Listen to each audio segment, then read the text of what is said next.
mugi-mugi Bulurah sehat selalu, panjang yuswa, pinaringan rezeki ingkang kathah lan barokah. Amin. Sampun, Mbak. Masyarakate urung didongakne. Oh nggih, masyarakatipun.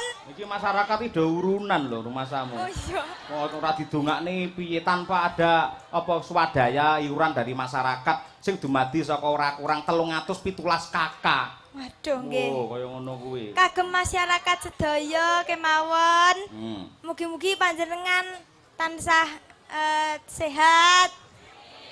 Murah rezekinipun. Nek pun tambah rezekinipun benjang tahun ngajeng nanggap wayang melih. Dalange tetep Pak Yoyok mawon. Waduh. Terus bar kuwi piye? Mengke lak enten kula. Wah, iya.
Terima kasih.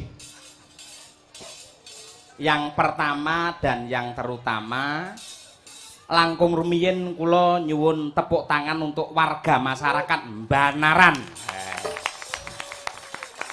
Elok ya, Mak.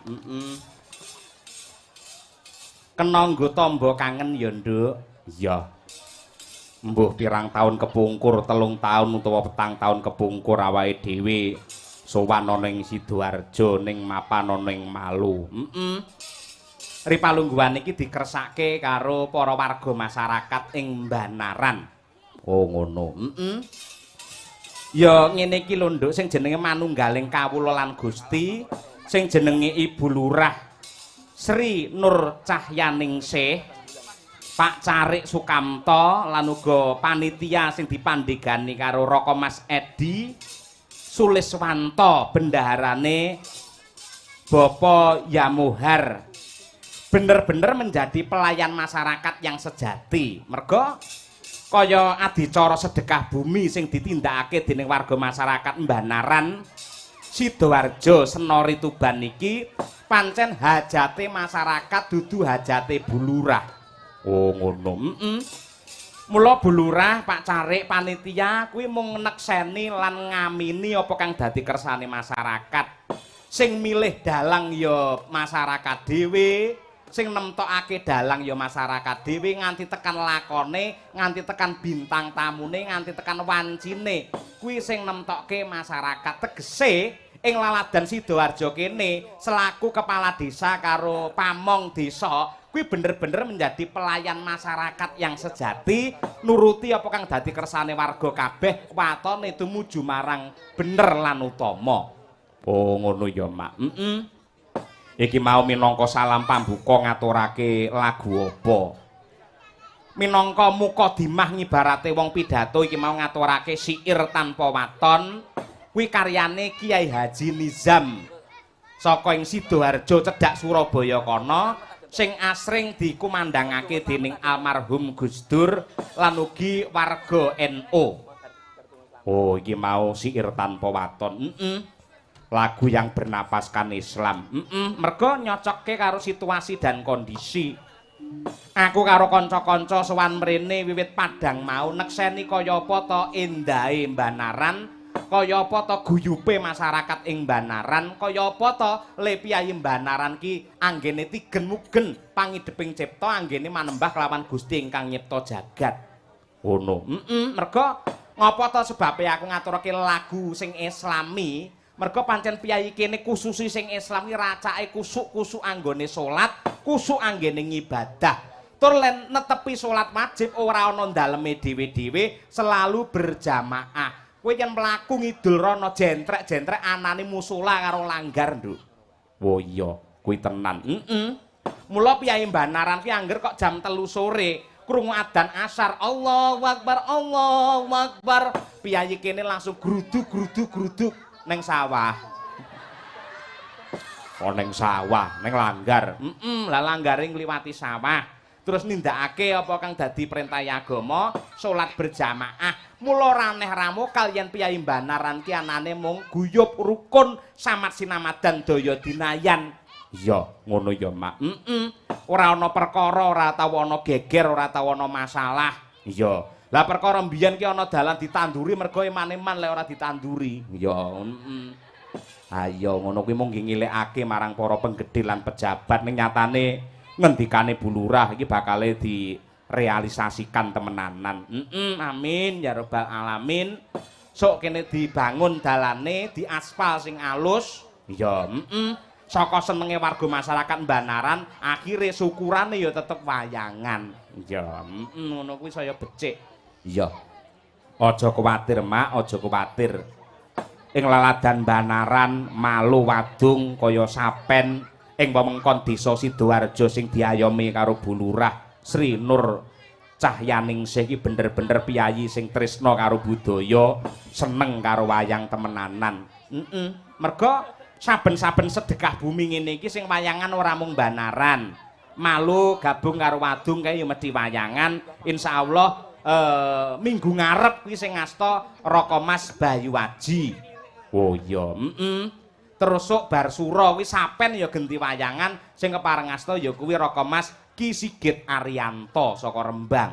Mbanaran awake dhewe sak desa wayangan acara syukuran desa utawa sedekah bumi ping 3. Ini sebagai bukti, ini sebagai pertanda bahwa warga masyarakat Mbanaran Sidoarjo adalah salah satu jantung lestarinya wayang kulit. Mula ya oplos tepuk tangan untuk piyayi Mbanaran. Wah iya. Ngono ya, Mak. Ngono kuwi. Alhamdulillah. Saya bareng delok iki ning sandingku utawa sampingku akeh cah cilik-cilik. Wah. Janjane lek cerita iki krungu suarane cah cilik-cilik ya bruwet jane mikir. Ning piye lho iki carane generasi penerus sing bakal sunat iki kan nanggap wayang ya wis ben ae. Ayo, wis muga-muga kowe iki anake sapa polah ra gemlereni anake sapa lho. Kuwi mesti mboke mesti ya polahe ora umum lek ning omah. Ayo, generasi penerus iki. Wis tak dongakne kabeh dadi sing lanang dadi bocah sing soleh.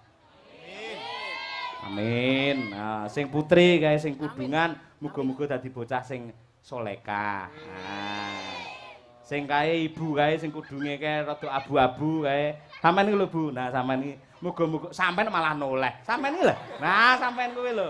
Muga-muga bener-bener sing dikudungi ora mung apa rikmane tok, ora mung mustakane tok, ning nganti tekan atine ya dikudungi.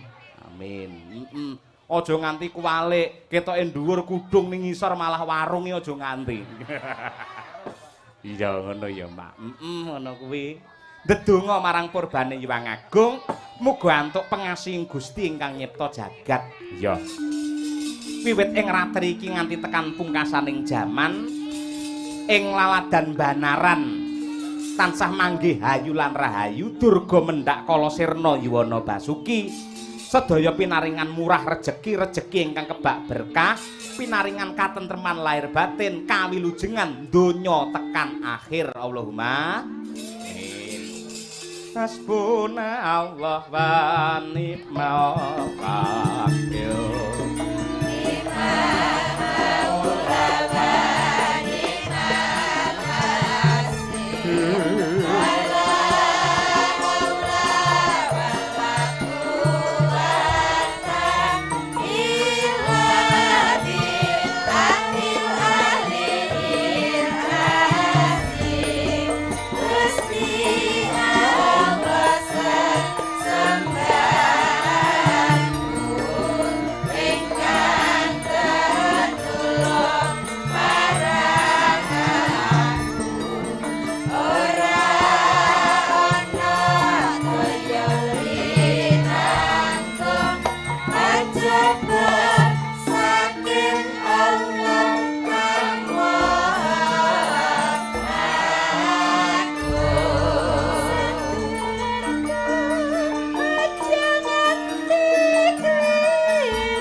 Rinten lan dalu, wong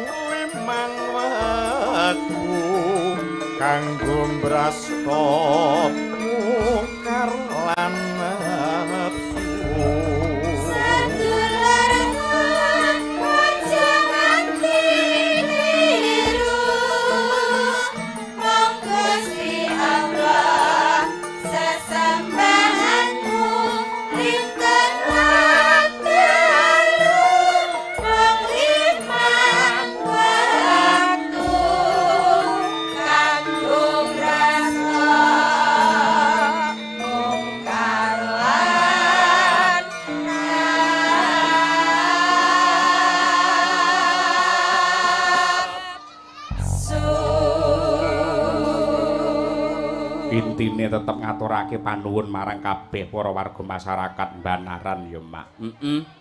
Mboten katalumpen dumateng Bu Lurah kalian Pak Carik, Pak Sukamto ngaturaken panuwun ingkang sampun nglantaraken kraya-raya nderekaken Bu Lurah rawuh wonten ing griya kula Jaten Karanganyar.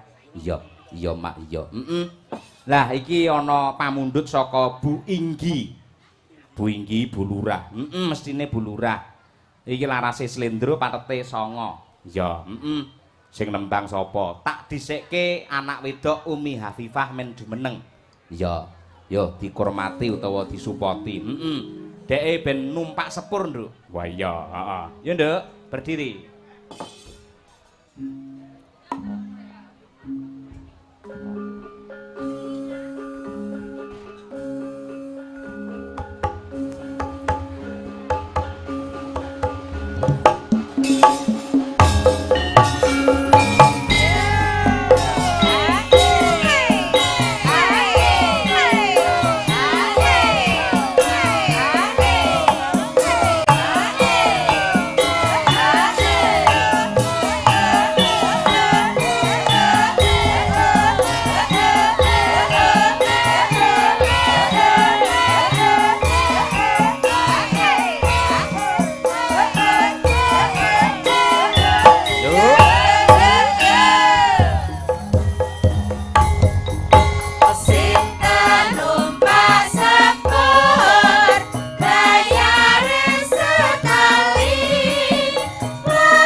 Makilono para kadang-kadang waranggana karo pengrawit.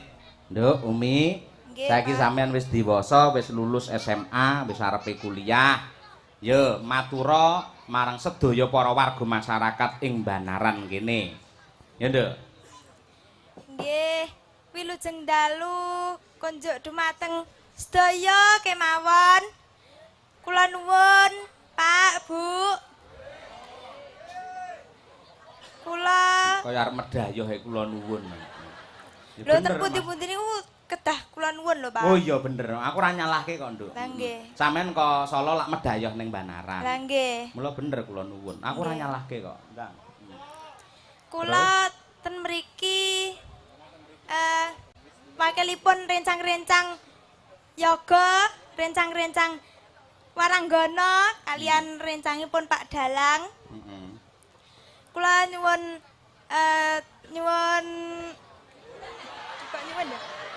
kula ngaturaken panuwun ingkang tanpa upami, Pak, Bu.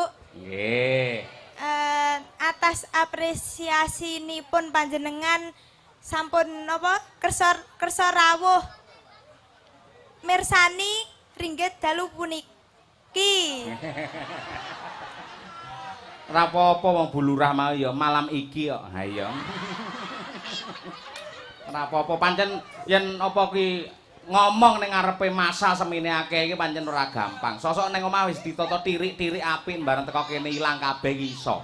Nggih, Pak. Ora apa-apa, Nduk. Tutukno, Nduk. Terus. Nggih. Mugi-mugi mliginipun kula ngaturaken kagem Bu Lurah. Mugi-mugi Bu Lurah sehat selalu, panjang yuswa, pinaringan rezeki ingkang kathah lan barokah. Amin. Sampun, Pak. Masyarakate urung didongakne. Oh nggih, masyarakatipun. Iki masyarakat iki do urunan lho rumasamu. Oh iya. Kok ora didongakne piye tanpa ada apa swadaya iuran dari masyarakat sing dumadi saka ora kurang 317 kakak. Waduh nggih. Oh, kaya ngono kuwi. Kagem masyarakat sedaya kemawon. Mugi-mugi panjenengan tansah sehat. Murah rezekinipun. Nek pun tambah rezekinipun benjang tahun ngajeng nanggap wayang melih. Dalange tetep Pak Yoyok mawon. Waduh. Terus bar kuwi piye?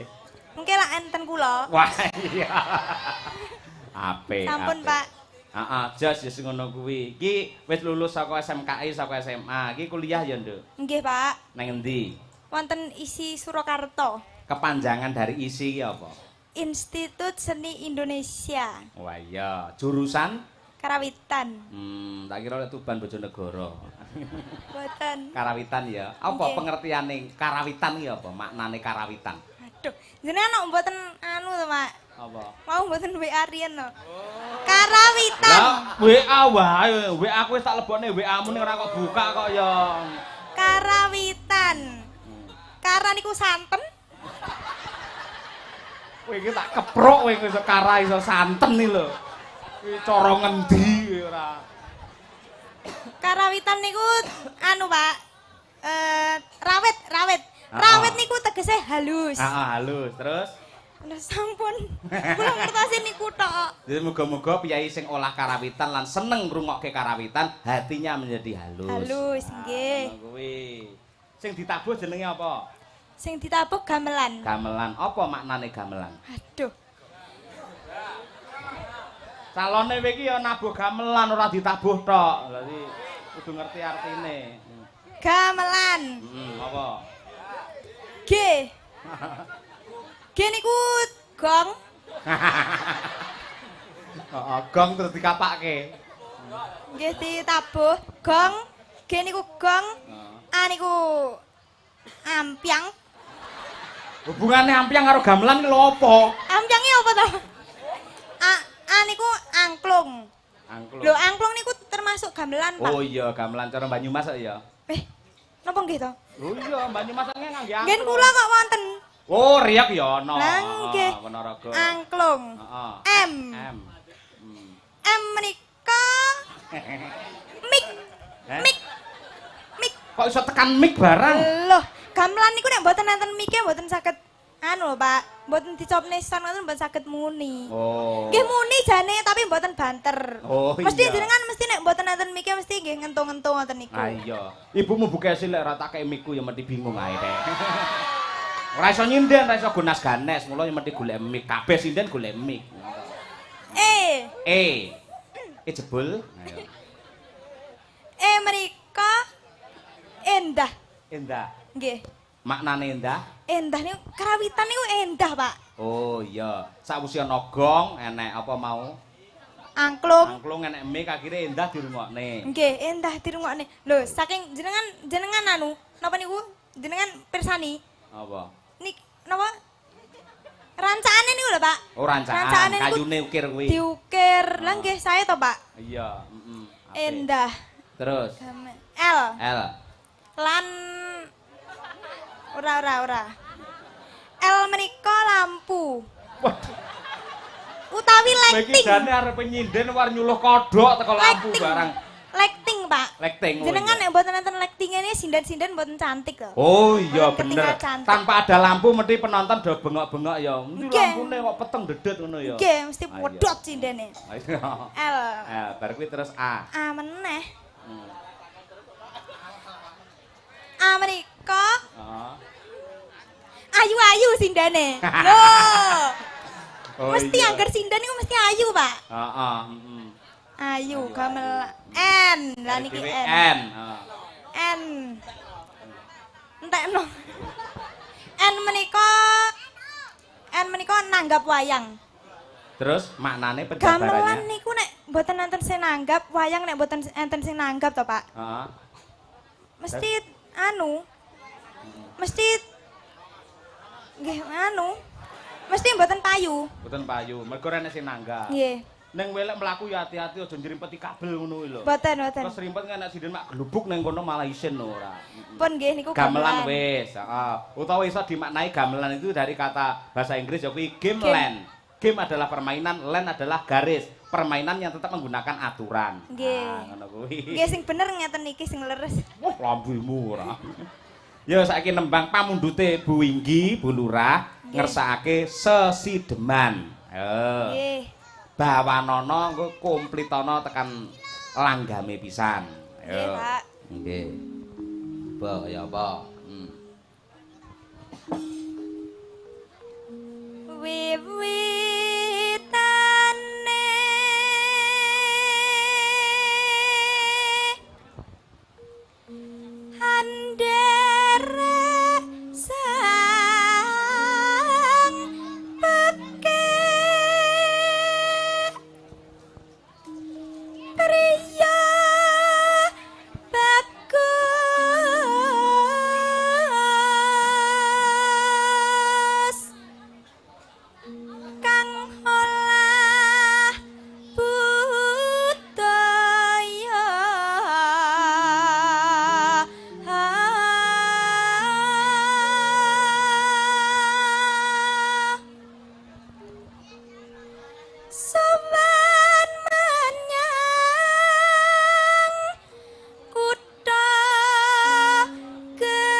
nonano ngono kang saking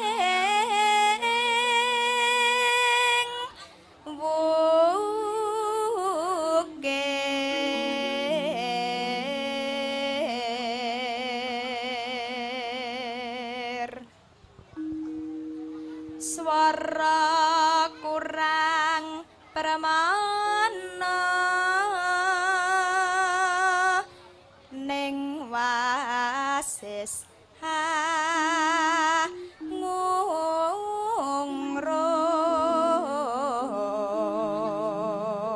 ngungrum nano hangungrum marang bendara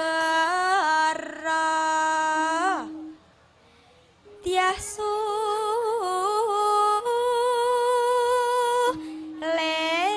lestya pijer ngincangake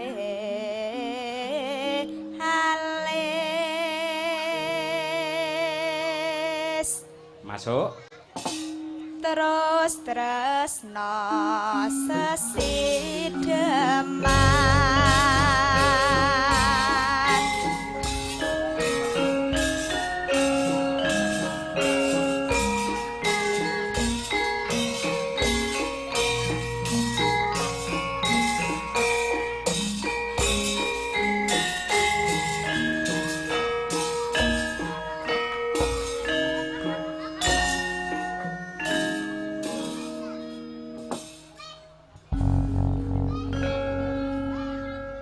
ya nduk luweh becik patenana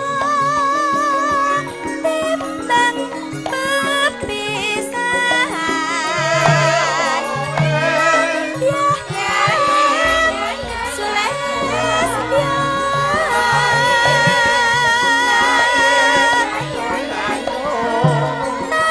rewangi samudana marang kula marga garwa lan praputra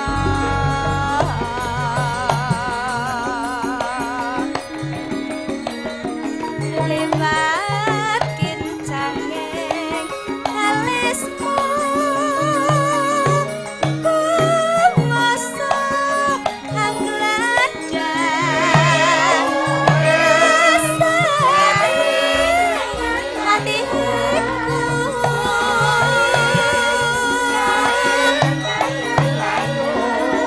senadyan musling seret yuswaku aku isih mampu laten risolahmu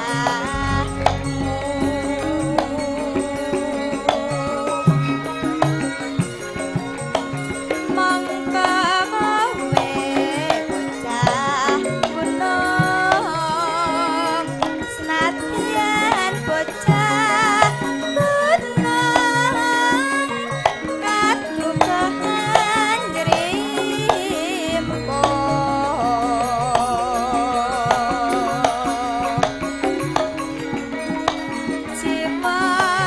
cimaragaku pakurang kahormatan mamberong rubuh ngarepi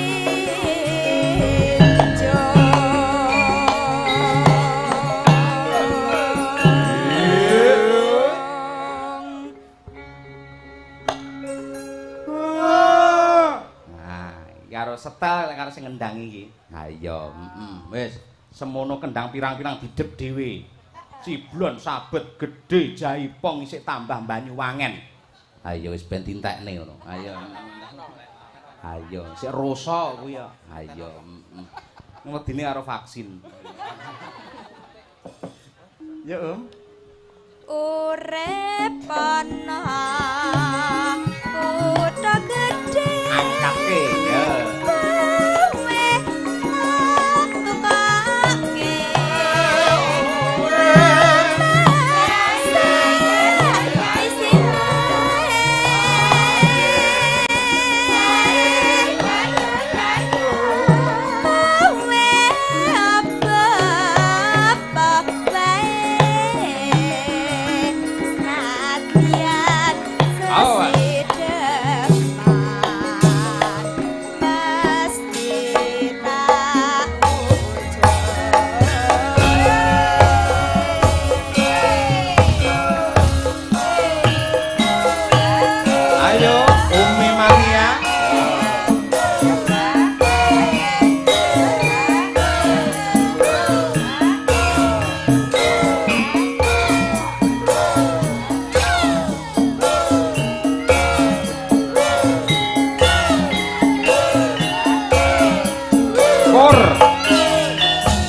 Terima kasih, Genduk.